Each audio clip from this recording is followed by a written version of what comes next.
बच्चों, कैसे हो आप सब। उम्मीद है आप सब अच्छे होंगे और अपनी पढ़ाई भी बेहतरीन तरीके से कर रहे होंगे। बच्चों, आज की क्लास में हम हिस्ट्री का अपना अगला टॉपिक कवर करेंगे जिसका नाम है सिख राज्य। कुछ इंपॉर्टेंट जो है सिख गुरु के बारे में भी आज हम डिस्कस करेंगे। सारे जो सिख गुरु हैं 10 जो है सिख गुरु हुए हैं, उन सभी के बारे में जो है कवर करेंगे। और पिछले क्लास में बच्चों हमने कवर किया था भारत में कुछ इम्पोर्टेंट जो है राज्यों का, नवीन राज्यों का उदय हुआ था, जिसमें हमने पिछली क्लास में बच्चों जाट जो है राज्य, राजपूत राज्य और ये आपका हैदराबाद के निजाम है उनको हमने कवर कर लिया था। ठीक है, तो आज की क्लास में हम कवर करेंगे सिख राज्य के बारे में। ठीक है, तो ये भी नवीन राज्य जो है इसका भी उदय हुआ था। तो इसमें बच्चों 1707 ईस्वी में, जैसा कि हम जानते हैं, औरंगजेब की मृत्यु होती है। उसके बाद में 1857 की ईस्वी की क्रांति होती है। तब तक बहुत सारे जो है ऐसे जो राज्य होते हैं, जो नवीन राज्य उभर कर हमारे भारत में आते हैं। तो सिख जो राज्य है, तो इसके बारे में देखेंगे। ये मेनली बच्चों उत्तर भारत में पंजाब में जो है आपका एग्जिस्ट किया करता था, पंजाब में। ठीक है, तो सबसे पहले इसमें जो इम्पोर्टेंट हुए हैं आपके सिख गुरु। तो सिख जो है धर्म है, उसके संस्थापक कौन है? इसके संस्थापक सिख सिख धर्म के संस्थापक हैं गुरु नानक देव जी। तो सिखों के पहले जो है ये गुरु थे, गुरु नानक देव जी। और अगर हम सिख जो है धर्म के वास्तविक संस्थापक की बात करें, तो सिख धर्म के वास्तविक संस्थापक कौन थे? गुरु गोविंद सिंह जी। तो गुरु गोविंद है सिखों के जो है वास्तविक संस्थापक। अगर बात करें तो गुरु गोविंद सिंह जी है। ठीक है, ये सिखों के 10वें गुरु माने जाते हैं। गुरु नानक देव जी हैं, ये पहले गुरु हैं आपके। और जो बच्चों 1699 ईस्वी में गुरु गोविंद सिंह हैं, उन्होंने खालसा पंथ की जो है स्थापना की थी। तो इम्पोर्टेंट क्वेश्चन है, खालसा पंथ की स्थापना किसने की थी? गुरु गोविंद सिंह ने। सिखों के 10वें गुरु हैं 1699 में। और गुरु गोविंद सिंह हैं, उनको सिख धर्म के वास्तविक संस्थापक माना जाता है। ठीक है, वैसे जो है सिखों के प्रथम गुरु है कौन है? गुरु नानक देव जी। ठीक है बच्चों, तो ये हम सारे पढ़ेंगे। सबसे पहले हम सिखों के जो प्रथम गुरु हैं गुरु नानक देव जी, उसके बारे में हम पूरा डिटेल में देख लेते हैं। तो सिखों के जो ये प्रथम गुरु थे, इनका जन्म जो है 1469 ईस्वी में पंजाब में हुआ था। और पंजाब में तलवंडी नामक स्थान पर यहाँ पे हुआ था इनका जन्म। तलवंडी जो है आज प्रेजेंट में पाकिस्तान में पड़ता है। पाकिस्तान के ननकाना साहिब में ये आपका पड़ता है। ठीक है, तो पाकिस्तान के ननकाना साहिब में पड़ता है। और बच्चों जो गुरु नानक देव जी हैं, इनकी जो जाति है वो खत्री जाति से बिलोंग करते थे। और गुरु नानक देव है ये किसके समकालीन हुआ करते थे? इंपॉर्टेंट है, कई बार एग्जाम में पूछा गया है क्वेश्चन है। तो बाबर और इब्राहिम लोदी के जो है ये समकालीन थे। पानीपत का जब प्रथम युद्ध होता है बाबर और इब्राहिम लोदी, तो उनके जो है उस युद्ध को बच्चों आंखों से इन्होंने देखा था। तो बाबर और इब्राहिम लोदी के समकालीन हैं। और कौन कौन से संत हैं जिनके समकालीन थे? तो कबीरदास और चैतन्य महाप्रभु जी बंगाल से बिलोंग करते थे, चैतन्य महाप्रभु जी। तो ये आपके कबीरदास और चैतन्य महाप्रभु जी, इनके भी समकालीन थे गुरु नानक देव जी। और राणा सांगा और कृष्ण देव राय के भी समकालीन थे। तो ये सारे जो है एक ही टाइम पीरियड में जो है होते थे बच्चों। ठीक है, तो गुरु नानक देव जी के समकालीन ये सारे जो है शासक हुआ करते थे। और जो संत है इम्पोर्टेंट कबीरदास और चैतन्य महाप्रभु जी। ठीक है, तो इम्पोर्टेंट है बच्चों। उसके बाद में हम देखें कि जो आई विटनेस थे ये, तो पानीपत का जो प्रथम युद्ध है जो हुआ था वो गुरु नानक देव जी ने अपनी आंखों से देखा था। तो इम्पोर्टेंट है बच्चों। और गुरु नानक देव जी हैं, इनके पिताजी का नाम क्या था? कालू जी मेहता। इनकी माताजी का नाम है तृप्ता देवी। और इनकी जो पत्नी जी का नाम है सुलक्षणा देवी। ठीक है, तो इनकी पत्नी का नाम क्या है? सुलक्षणा। माता तृप्ता देवी और कालू जी मेहता इनके पिताजी का नाम है। और इनको महाज्ञान की प्राप्ति होती है। पंजाब में एक नदी होती है कालीबेन नदी। तो पंजाब में कालीबेन नदी के तट पे इनको ज्ञान की प्राप्ति हुई थी, महाज्ञान की प्राप्ति हुई थी। और इन्होंने जो उपदेश दिए गुरु नानक देव जी ने, तो ठीक है, तो उन उपदेशों को गुरु अर्जुन देव है, जो कौन थे बच्चों? सिखों के पांचवें गुरु हैं गुरु अर्जुन देव जी। तो सिखों के पांचवें गुरु अर्जुन देव ने जो सिखों के जो आदि ग्रंथ हुआ करता है गुरु ग्रंथ साहिब। तो सिखों का आदि ग्रंथ कौन सा है? गुरु ग्रंथ साहिब। तो इसमें जो है जप जी के नाम से जो है गुरु नानक देव जी के जो उपदेश हैं, ठीक है, जो भी विचार हैं, उनको संकलित किया है इस गुरु ग्रंथ साहिब में। और किसने किया है? गुरु अर्जुन देव जी ने ये संकलित किया है। ठीक है बच्चों, तो आगे हम चलते हैं। अब गुरु नानक हैं, उसके द्वारा गुरु लंगर की प्रथा शुरू की गई थी। तो गुरु लंगर की प्रथा किसने शुरू की थी? गुरु नानक देव जी के द्वारा ये शुरू किया गया था। और गुरु नानक जो है कि उत्तराधिकारी फिर बाद में इनके शिष्य बनते हैं लहना, और लहना है उसी को ही क्या कहा जाता है? गुरु अंगद देव जी। तो अब जो है सिखों के अगले जो गुरु कौन बनते हैं? पहले गुरु थे गुरु नानक देव जी, अगले जो गुरु इन्हीं के शिष्य लहना बनते हैं गुरु अंगद देव जी के नाम से। तो गुरु अंगद देव है, ये हुमायूं से आशीर्वाद इन्होंने लिया था। तो इम्पोर्टेंट है बच्चों, गुरु अंगद देव से जो है किसने आशीर्वाद लिया था? हुमायूं ने आशीर्वाद लिया था गुरु अंगद देव जी से। ठीक है, तो सिखों के सेकंड गुरु से आशीर्वाद लिया था हुमायूं। हुमायूं कौन था? बाबर का बेटा था। तो इम्पोर्टेंट है, बाबर समकालीन थे गुरु नानक देव जी के, और जो हुमायूं है ये समकालीन थे किसके? गुरु अंगद देव जी के। इनसे आशीर्वाद भी इन्होंने लिया था। गुरु नानक की फिर जो डेथ होती है बच्चों 1539 ईस्वी में, कहाँ पे?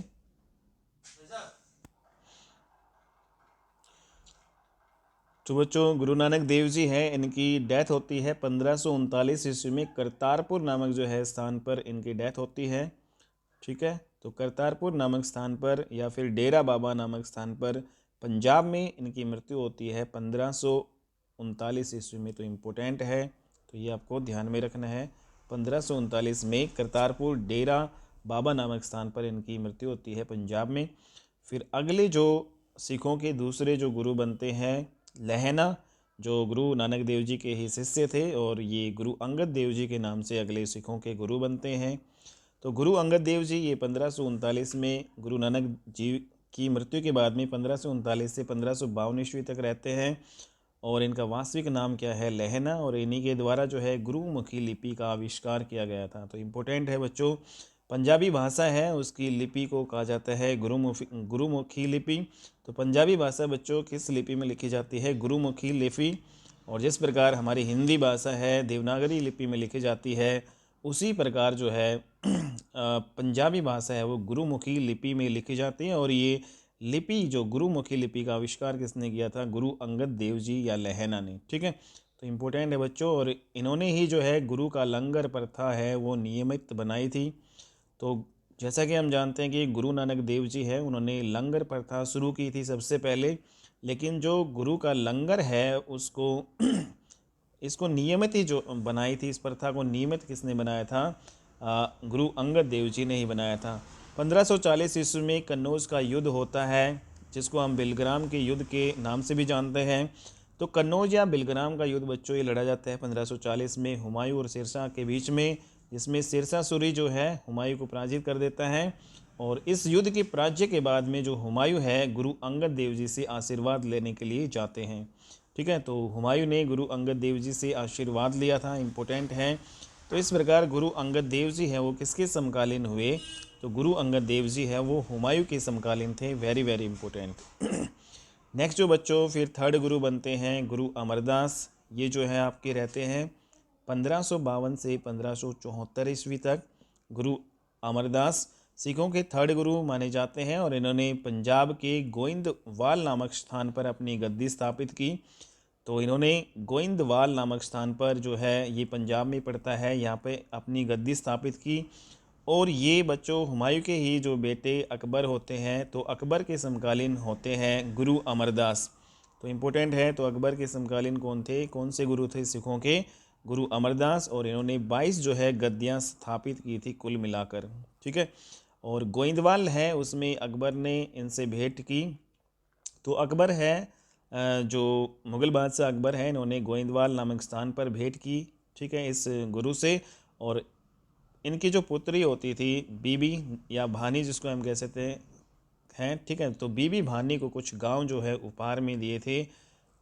ठीक है, अकबर ने। तो ये इम्पोर्टेंट है बच्चों। नेक्स्ट जो गुरु की अगर हम बात करें, फोर्थ गुरु सिखों के वो गुरु रामदास जी हैं।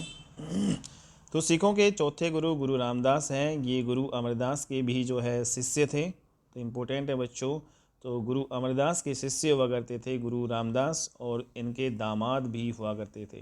ठीक है, तो गुरु रामदास के शिष्य भी थे और दामाद भी थे। गुरु अमरदास के शिष्य और दामाद थे गुरु रामदास। इम्पोर्टेंट है बच्चों। फोर्थ गुरु थे। 1574 से लेकर 1581 ईस्वी तक जो है ये रहते हैं अगले जो है सिखों के गुरु, और ये भी अकबर के समकालीन थे और उनके अच्छे मित्र भी हुआ करते थे। ठीक है, तो इम्पोर्टेंट है गुरु रामदास है, और गुरु रामदास है वो क्या थे, अकबर के मित्र हुआ करते थे, अकबर के समकालीन थे। 1577 ईस्वी में अकबर ने जो है फिर इनको 500 बीघा ज़मीन है दी थी उपहार में, और जिस पर इन्होंने एक शहर की स्थापना की जिसे रामदास नगर या फिर क्या कहा जाता है, चकगुरु कहा जाता है। तो रामदास नगर या चकगुरु कहा जाता है। इस पर एक शहर की स्थापना की, 500 बीघा ज़मीन जो अकबर ने दी थी इनको, और जो प्रेजेंट में बच्चों ये अमृतसर कहलाता है, रामदास नगर चकगुरु। और इनके जो थर्ड पुत्र जो थे अर्जुन देव, ठीक है, वो अगले उत्तराधिकारी फिर बनते हैं। तो अर्जुन देव को ही इन्होंने अपना उत्तराधिकारी बनाया और गुरु के पद को यहाँ पे पैतृक भी बना दिया। ठीक है, तो इम्पोर्टेंट है बच्चों, तो गुरु रामदास है, इन्होंने अपने जो तीसरे पुत्र है उसको क्या बनाया, अगला सिखों का जो है गुरु बनाया। तो गुरु अर्जुन देव है पांचवें जो है गुरु बनते हैं सिखों के, और फिर इन्होंने जो है गुरु रामदास ने जो गुरु का जो पद है वो क्या बनाया था, पैतृक बनाया था। इम्पोर्टेंट बात है, गुरु अर्जुन देव है सिखों के, ये पांचवें गुरु बने।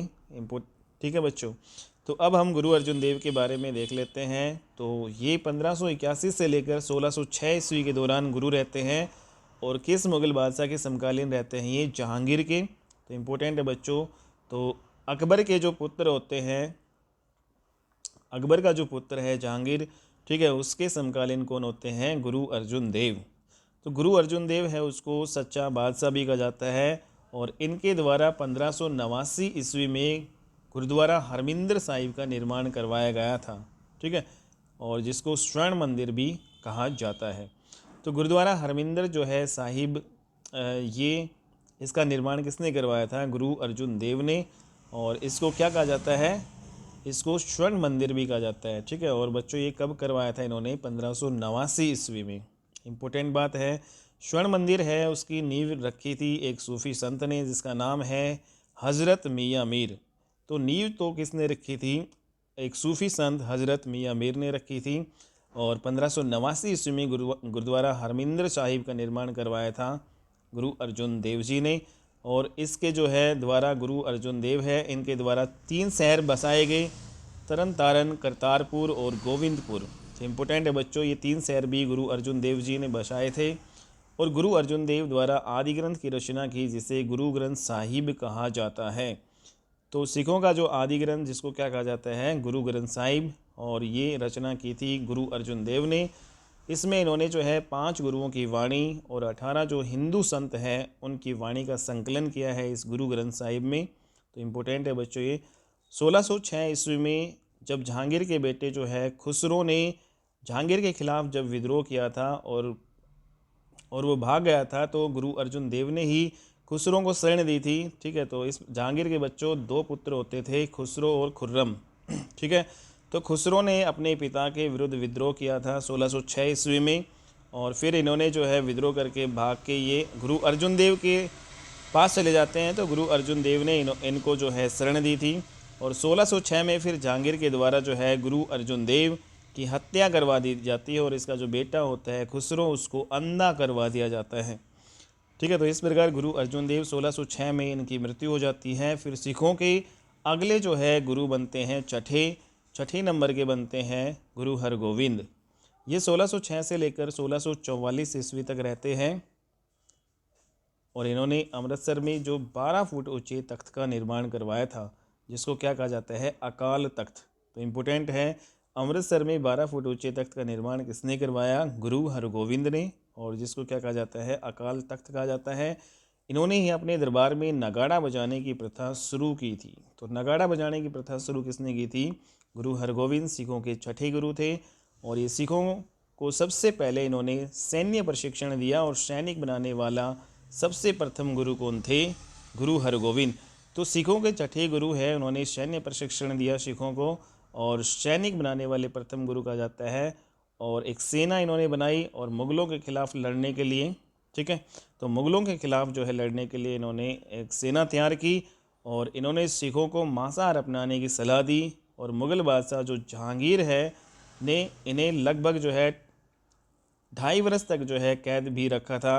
ठीक है, तो गुरु हरगोविंद है उसको 2.5 वर्ष तक जो है कैद रखा था जहांगीर ने।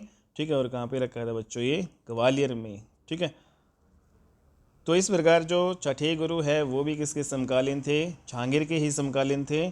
और इसके जो द्वारा गुरु हरगोविंद है उसके द्वारा कश्मीर में एक शहर की स्थापना की जिसका नाम है किरतपुर। तो किरतपुर शहर की भी स्थापना की थी गुरु हरगोविंद ने। और फिर इनकी मृत्यु हो जाती है 1644 ईस्वी में इनकी मृत्यु होती है। और इसके बाद सिखों के जो है 7वें नंबर के जो गुरु बनते हैं गुरु हर राय। तो सिखों के अगले जो गुरु बनते हैं गुरु हर राय। गुरु हरगोविंद के बाद में गुरु हर राय बनते हैं 7वें नंबर के। ये 1644 से लेकर 1661 ईस्वी तक रहते हैं। शाहजहाँ के समकालीन होते हैं बच्चों, क्योंकि जो जहांगीर का जो बेटा होता है खुसरो और खुर्रम, तो जो खुर्रम है वो शाहजहाँ के नाम से अगला मुगल बादशाह बनता है। तो गुरु हर राय के समकालीन थे शाहजहाँ, या शाहजहाँ के समकालीन थे गुरु हर राय। 7वें गुरु होते हैं ये बच्चों। ठीक है, और इन्हें औरंगजेब ने अपने दरबार में बुलाया था, लेकिन ये खुद नहीं गए बल्कि इन्होंने अपने जो बड़े पुत्र है उसको भेजा था। तो इम्पोर्टेंट है। तो सिखों के 7वें जो गुरु हैं उनको औरंगजेब ने अपने दरबार में बुलाया था, लेकिन वो खुद नहीं जाते हैं और अपने बेटे को भेजते हैं। 2 इसके बेटे हुआ करते थे।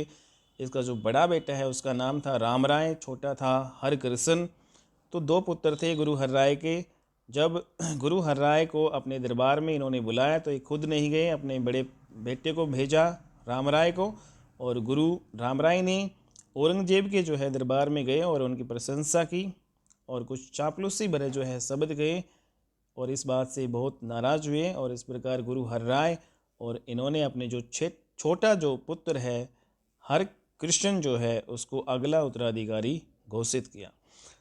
तो गुरु राम राय हैं, इन्होंने अपना अगला जो है उत्तराधिकारी किसे घोषित किया था, अपने छोटा पुत्र होता था इसका हरकृष्ण। ठीक है, तो हर राय जो इसका बड़ा पुत्र था, हरकृष्ण छोटा था। तो हरकृष्ण छोटे वाले को जो है अगला बना दिया जाता है फिर उत्तराधिकारी। तो सिखों के 8वें नंबर के जो गुरु थे वो कौन थे, गुरु हरकृष्ण हुए।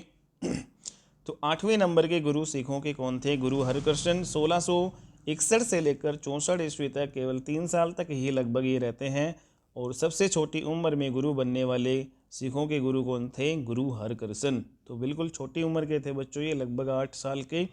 और जब इनको गुरु हर राय द्वारा उत्तराधिकारी बनाया गया तो इस बात से गुरु जो राम राय, इनके जो भाई है हरकृष्ण के भाई गुरु राम राय, ये नाराज़ हो जाते हैं और ये देहरादून में चले जाते हैं और वहाँ पर अपनी अलग से गद्दी स्थापित कर लेते हैं। ठीक है, और इस प्रकार जो है इसके जो फॉलोवर है राम राय कहलाते हैं। ठीक है, ये भी जो है सामान्य सिखों से अलग होते थे ये राम राय। तो नेक्स्ट जो इम्पोर्टेंट पॉइंट है बच्चों, 1664 ईस्वी में गुरु हरकृष्ण की चेचक की बीमारी से मृत्यु हो जाती है। और फिर इसकी स्मृति में दिल्ली में एक गुरुद्वारा बनाया जाता है जिसका नाम है गुरुद्वारा बंगला साहिब। तो वेरी इंपॉर्टेंट पॉइंट है बच्चों, गुरुद्वारा बंगला साहिब है किस जो है सिखों के गुरु से रिलेटेड है।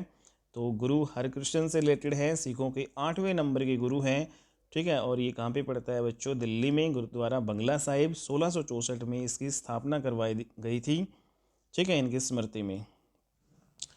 तो बच्चों जो चेचक की बीमारी से इनकी मृत्यु होती है तो कैसे होती है, तो ऐसा माना जाता है कि एक बार पूरे उत्तर भारत में दिल्ली में मतलब चेचक की बीमारी फैल गई तो सारे के सारे लोग गुरु हरकृष्ण के पास गए और कहा आप इस चेचक की बीमारी से हमें निजात दिलाइए। तो गुरु हरकृष्ण के कहने पर दिल्ली में एक तालाब बनवाया गया और उसके बाद उस सरोवर में जो है स्नान किया गुरु हरकृष्ण ने।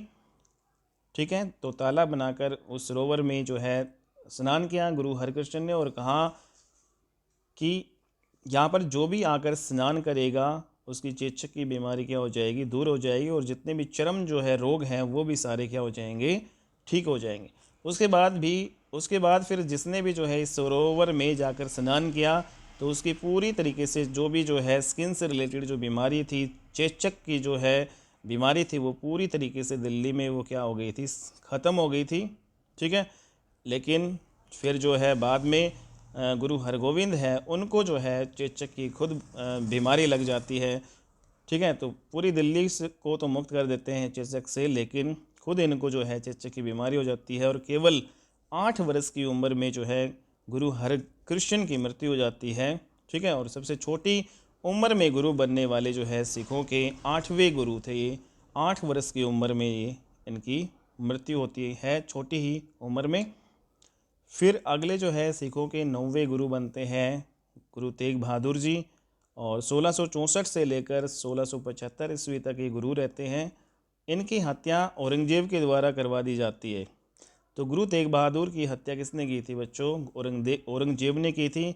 दिल्ली के लाल किले के सामने जो है इसका सर कटवा दिया गया था, ठीक है, औरंगजेब के द्वारा। और यहाँ पर जो इनका सर कटवा दिया गया और इसी की स्मृति में शीशगंज गुरुद्वारा जो है वो बनाया गया दिल्ली में। तो शीशगंज जो गुरुद्वारा दिल्ली में है वो किसकी स्मृति में बनवाया गया है? तो गुरु हरगोविंद ये जो आपका गुरु तेग बहादुर है, सिखों के 9वें गुरु।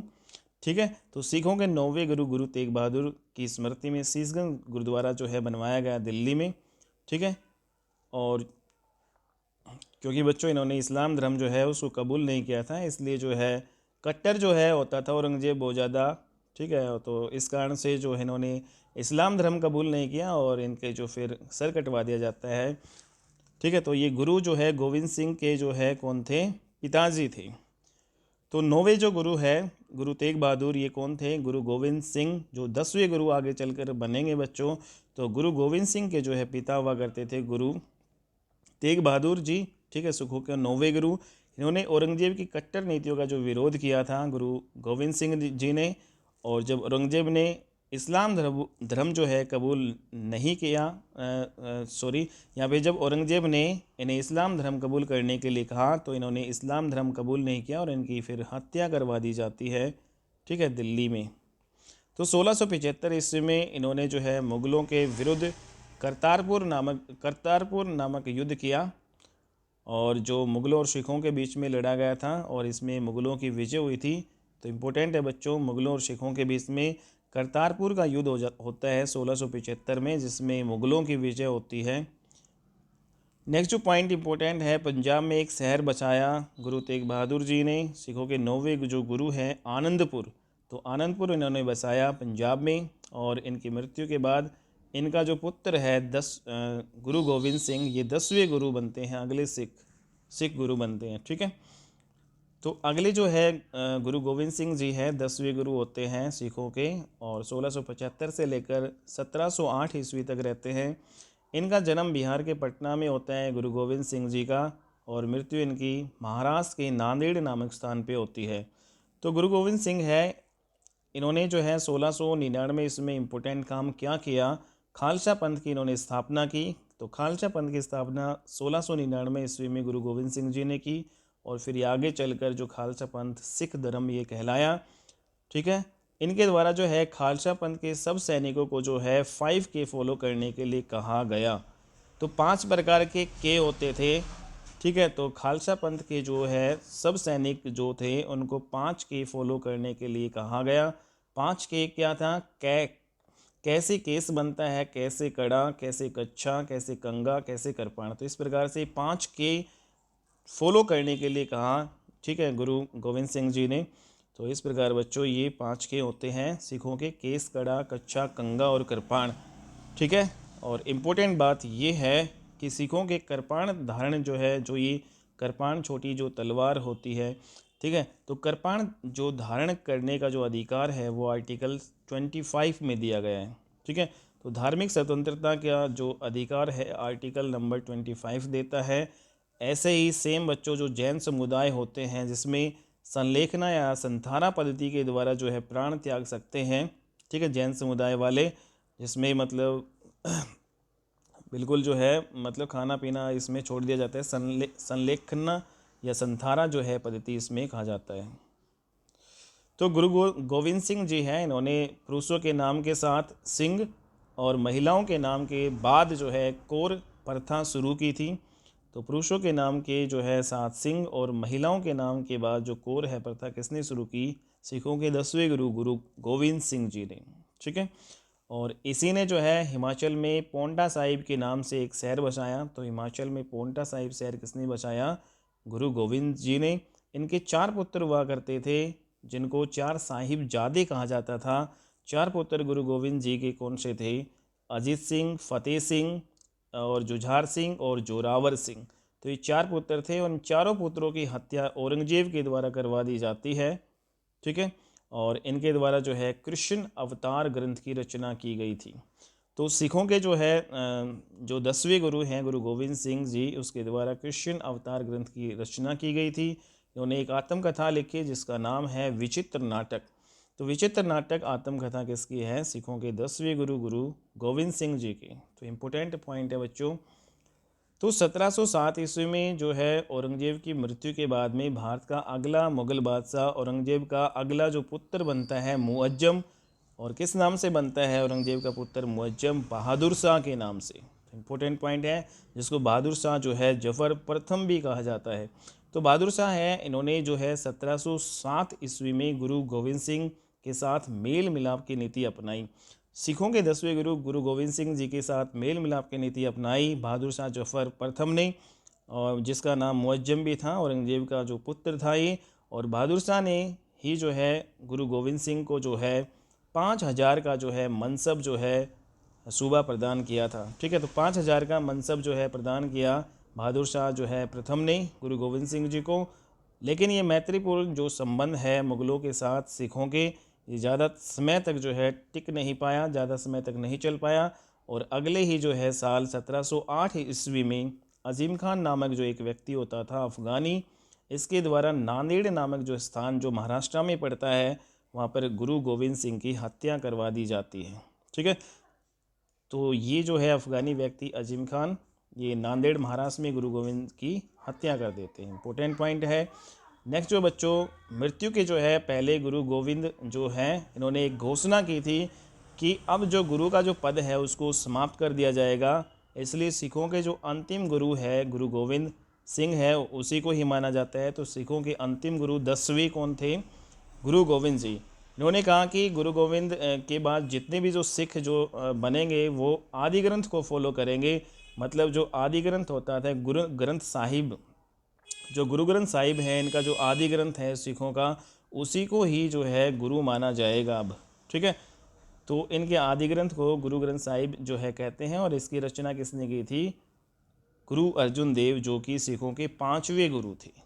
ठीक है, तो गुरु ग्रंथ साहिब की रचना की थी गुरु अर्जुन देव ने, ये 5वें गुरु थे। 10वें गुरु जो है गुरु गोविंद सिंह, इन्होंने कहा कि अब जो है मेरे बाद में जो गुरु है वो गुरु ग्रंथ साहिब को ही माना जाएगा। ठीक है, तो इस प्रकार अंतिम जो गुरु है सिखों के कौन थे? गुरु गोविंद सिंह जी। ठीक है, लेकिन सिखों का जो है संघर्ष मुग़लों के साथ जो है ऐसे ही जारी रहा बच्चों। और गुरु गोविंद सिंह जी ने खालसा पंथ या जो है सिख आर्मी का नेतृत्व अपने ही एक सेवक हुआ करते थे बंदा सिंह बहादुर को सौंपा। ठीक है, तो गुरु गोविंद है, उन्होंने अपने जो आर्मी है जो होती थी सिखों की आर्मी, जिसको खालसा पंथ कहा जाता था, तो इसका जो नेतृत्व जो है अब जो किसको सौंप दिया था? अपना ही एक सेवक हुआ करता था बंदा सिंह बहादुर, इसको सौंप दिया गया था बच्चों। ठीक है, तो बंदा सिंह बहादुर के बारे में हम डिस्कस देख लेते हैं कि बंदा सिंह बहादुर है ये कौन था। ठीक है, कहाँ का रहने वाला था? तो बच्चों फिर अब जो है 1708 से लेकर 1716 जो है साल तक जो खालसा पंथ होता है, जो सिख आर्मी जिसको कहा जाता है, इसका नेतृत्व अब किसने किया? बंदा सिंह बहादुर। ये जो है जो गुरु गोविंद सिंह जी है उसी के ही एक सेवक हुआ करते थे। और इनका जन्म है, बंदा सिंह बहादुर है कहाँ के रहने वाले थे? कश्मीर में इनका जन्म हुआ। और इनका एक्चुअल नेम जो है लक्ष्मण देव था। ठीक है, और इसके कुछ अन्य नाम भी थे। इनको जो है माधवदास बैरागी या फिर गुरु बख्श सिंह भी कहा जाता है। ठीक है, तो जब ये नांदेड़ महाराष्ट्र में मिले जो गुरु गोविंद सिंह को, तो इन्हें जो है खालसा पंथ का नेतृत्व करने के लिए पंजाब में इसको भेज दिया जाता है। और यहाँ पर ये कहलाते हैं गुरु बख्श सिंह। ठीक है, तो गुरु बख्श सिंह यहाँ पे ये कहलाते हैं पंजाब में। ठीक है, और सबसे पहले इन्होंने पंजाब के सरहिंद में जाकर फिर यहाँ पे क्या किया? अधिकार किया। और गुरु नानक देव जी और गुरु गोविंद सिंह जी के नाम के जो है इन्होंने सिक्के चलवाए। तो पहले गुरु और जो अंतिम गुरु जो है उनके नाम पे सिक्के चलवाए बंदा सिंह बहादुर ने। 1716 ईस्वी में गुरदासपुर का युद्ध लड़ा जाता है। ठीक है। तो 1716 ईस्वी में गुरदासपुर का युद्ध लड़ा जाता है, किसके बीच में, बंदा सिंह बहादुर और मुगलों के बीच में। और यहाँ पे जो है मुगल बादशाह होते हैं फ़रुखशियर, ठीक है, मुगल बादशाह कौन होते हैं, फ़रुखशियर, और इसकी फिर हत्या करवा दी जाती है फ़रुखशियर के द्वारा। और इस युद्ध में मुगलों ने बंदा सिंह बहादुर है उसको पराजित कर उन्हें जो है गिरफ्तार कर लिया गया था, ठीक है। तो यहाँ पे इसको गिरफ्तार कर लिया जाता है। तो 1716 ईस्वी में बंदा सिंह बहादुर जो है की जो हत्या करवा दी जाती है फिर ये फ़रुखशियर के द्वारा। तो फ़रुखशियर जो है मुग़ल बादशाह के द्वारा इसकी फिर हत्या करवा दी जाती है। और बच्चों 1626 ईस्वी में इम्पोर्टेंट काम क्या होता है, तो 1626 ईस्वी में मुग़ल जो है सूबेदार होता था, एक मुग़लों का एक सूबेदार होता था ज़कारिया खान। तो ज़कारिया खान ने कपूर सिंह जो है को पंजाब की सूबेदारी प्रदान कर दी थी। तो इम्पोर्टेंट पॉइंट है बच्चों, 1726 में सूबेदार मुग़लों का होता था एक ज़कारिया खान, उसने कपूर सिंह को पंजाब की सूबेदारी दे दी थी। और इसी जो है कपूर सिंह ने फिर 1748 ईस्वी में दल खालसा की स्थापना की। तो 1748 में दल खालसा की स्थापना किसने की थी, कपूर सिंह ने। कपूर सिंह की मृत्यु के बाद में फिर अगले उत्तराधिकारी बनते हैं जस्सा सिंह आहलूवालिया, ठीक है। तो जस्सा सिंह आहलूवालिया जो है ये बनते हैं, सिखों का नेतृत्व फिर इन्होंने संभाला। जस्सा सिंह आहलूवालिया ने सिखों का जो है नेतृत्व संभाला। और जस्सा सिंह आहलूवालिया है, इन्होंने जो है 1753 ईस्वी में राखी प्रथा की शुरुआत की थी। तो इम्पोर्टेंट है बच्चों, जस्सा सिंह आहलूवालिया जो है 1763 ईस्वी से लेकर 1773 ईस्वी तक जो है सिखों का नेतृत्व इन्होंने किया था।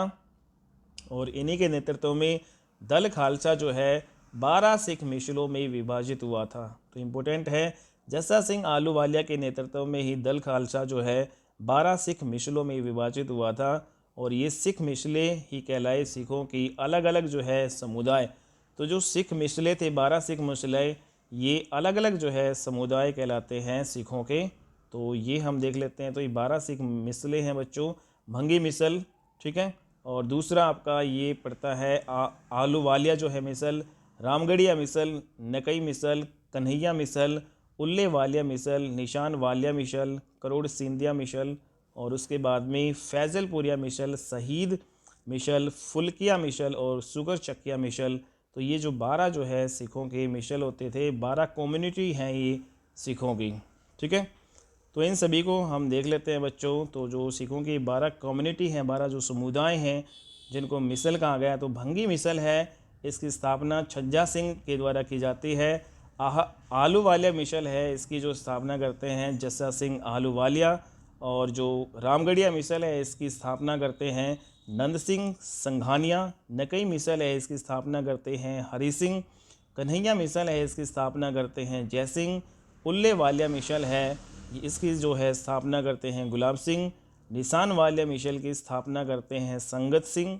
और उसके बाद में करोड़ सिंधिया मिसल की स्थापना करते हैं बघेल सिंह, ठीक है, बघेल सिंह। और फैजलपुरिया मिसल की स्थापना करते हैं, इसके संस्थापक होते हैं नवाब कपूर सिंह। शहीद जो है मिसल, इसकी संस्थापक कौन है, दीप सिंह। फुल्किया जो मिसल है इसके संस्थापक है नवाब फूल सिंह है। और सुगर चकिया जो मिसल है इसकी संस्थापक कौन है, चड़त सिंह, ठीक है।